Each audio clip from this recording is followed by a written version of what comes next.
যে কারণে ভেঙেছিল রণবীর ও দীপিকার প্রেম। বলিউড অভিনেতা রণবীর কাপুর ও দীপিকা পাডুকোনের সম্পর্কের কথা অজানা নয় কারো।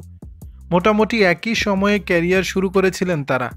বাচনা হ্যায় হাসিনো সিনেমায় 2008 সালে একসঙ্গে জুটি বাঁধেন বলিউডের এই হিট জুটি। সেই সময় থেকেই প্রেম শুরু হয় তাদের। নানা পার্টি থেকে ইন্ডাস্ট্রির একাধিক অনুষ্ঠান, বিভিন্ন মুহূর্ত ধরা পড়েছে ক্যামেরায়। প্রেম এতটাই গভীর ছিল তাদের যে দীপিকা একটা সময়ে পিঠে ট্যাটু করে রণবীরের নামের অক্ষর খোদাই করেছিলেন। তবে দুঃখের বিষয় এই সম্পর্ক টেকেনি তাদের। দীপিকা রণবীরের প্রেম নিয়ে কি বলেছিলেন নিতু কাপুর। একটি অনুষ্ঠানে রণবীর কাপুর ও দীপিকা পাডুকোনের ব্রেকআপ নিয়ে কথা বলেন নিতু। রণবীর নাকি ঠকিয়েছেন দীপিকাকে। একটা সময় এমন অভিযোগ উঠেছিল তার বিরুদ্ধে। যদিও ছেলেকে নিয়ে এমন মন্তব্য একেবারেই মেনে নিতে নারাজ নিতু।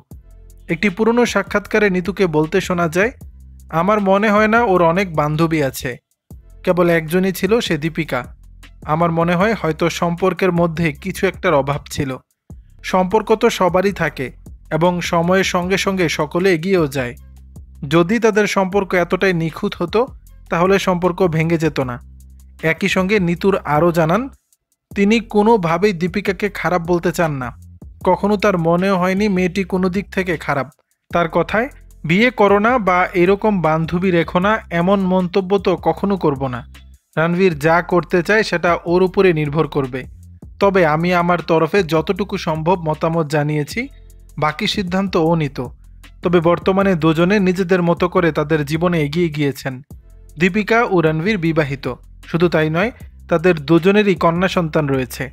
দর্শক, বিষয়টি নিয়ে আপনাদের মতামত জানাবেন নিচের কমেন্ট বক্সে।